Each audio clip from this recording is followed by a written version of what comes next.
Betapa banyak orang yang punya kasur tapi gak bisa tidur. Betul Pak? Betapa banyak orang yang punya kasur tapi gak bisa tidur. Dan banyak orang yang kagak punya kasur tapi tidurnya nyenyak, pules, nempel di musola, shot. Orang nggak pakai kasur, padahal kasur di rumahnya empuk tapi susah tidur.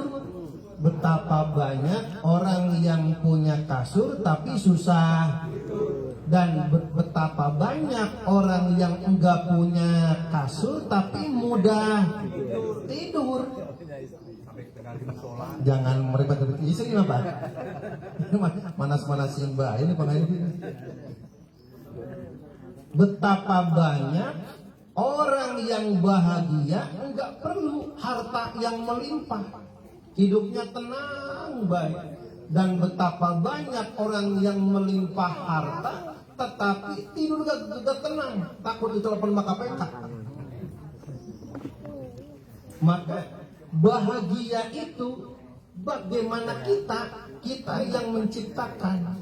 Maka Allah sampai-sampai mengulang-ulang satu ayat di dalam surah Ar-Rahman, fabi ayyi ala'i rabbikuma tukadziban. Intinya mah syukuri, jangan pakai N. Kalau syukuri syukuri apa yang diberikan oleh Allah, itu pasti yang terbaik. Keadaan kita sekarang ini pasti yang terbaik. Saya alhamdulillah kayak begini, karena kalau saya jadi RW, acak-acakan Pak. Belum tentu kalau jadi RT, jadi Pak Budi, jadi RT dah, jauh-jauh.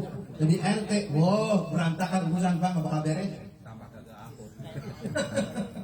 Maka kejadian apapun yang berada dalam kehidupan kita itu udah pasti posnya terbaik. Maka salah satu penyakit manusia cuma dua. Kalau manusia kehidupannya masih megang dua kata ini, hidup gak bakal bahagia. Satu, mengapa? Dua, kenapa?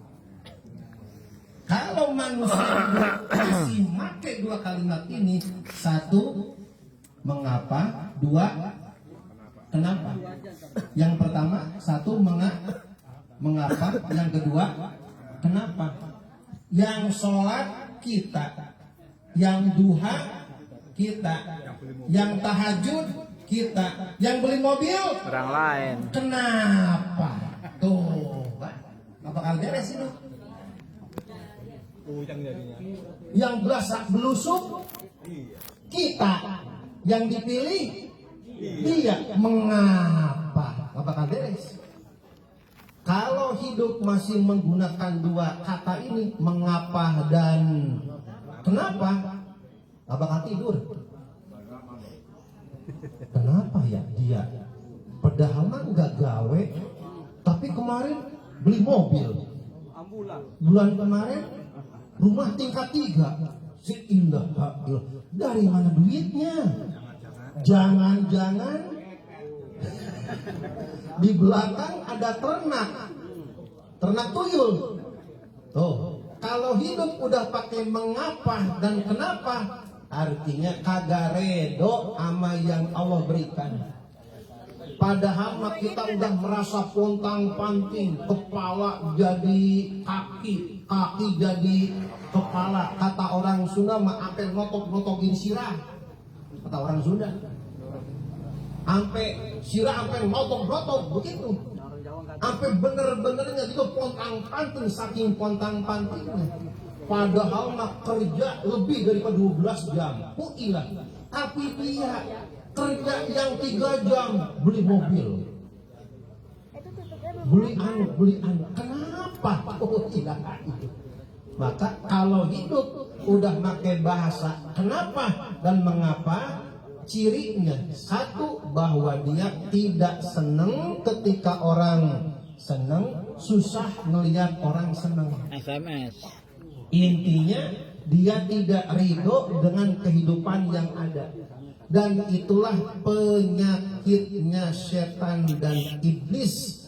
Ketika setan dan iblis diperintahkan oleh Allah untuk sujud kepada Nabi Adam, itulah yang dikatakannya. Kenapa? Mengapa? Bahasa dalam agamanya lau anni. Kenapa kudu Adam yang harus kita hormat? Kenapa Adam yang harus, mengapa Adam yang harus dihormati? Padahal setan, kata iblis dia, saya lebih senior, saya lebih lama, lebih hebat ibadahnya. Tapi kenapa dia? Nah, kalau manusia di dalam kehidupannya sudah pakai bahasa kenapa dan mengapa, udah nggak bakal tenang hidupnya. Yang ada mikirin orang mulu, dia kagak dipikirin. Yang begini susah gemuk, gak usah nengok kiri kanan, karena mikirin orang lain mulu, dia kagak mikirin orang lain mulu. Maka nikmat yang ada enggak dinikmati, nikmat yang ada enggak disyukuri. Maka ada peribahasa orang Sunda, ini orang Sunda, ada tiga translate. Yang pertama nih, ini mah namanya ilmu otak-atik namanya. Ilmu otak-atik. Yang pertama, ini pepatah orang Sunda, ulah menta lamun teboga. Nah, ngerti nggak ini? Benar ini? Apa coba? Ulah menta lamun ngerti Pak? Bisa Pak? Ngerti nggak Pak? Jangan minta kalau nggak punya. Kok nggak punya jangan minta? Maksudnya syukuri yang ada. Kalau manusia kebiasaannya minta, dia tidak akan mensyukuri yang ada. Minta mulu, ngarap mulu. Padahal mah di sakunya ada rokok. Rokoknya mah utuh mulu. Ada rokok, padahal di sakunya ada yang begini susah kayaknya. Bagus. Maka yang pertama, orang tua ngajarin jangan minta kalau enggak punya. Ada kalanya kita minta, tapi jangan selalu minta, karena akan jadi penyakit. Dikit-dikit mintanya. Sekali diminta kita kasih, 2 kali kita minta kasih, 3 kali gerbang tutup minta mulu, kan gitu kita. Maka kata para ulama, mintalah kepada zat yang mana jika engkau meminta dia tidak akan bosan. Jangan meminta kepada manusia, karena manusia kadang-kadang bosan. Dia mulu yang datang. Kemarin ngopi, sekarang ngopi baik, tiap pagi ngadon ngopi baik. Ditandain nggak begini Pak? Para ulama, kata orang tua, ulah minta lamun teboga. Sekira-kira lagi nyimak. Iya. Maka manusia itu ada kalanya minta, ada kalanya nggak usah, walau perlu.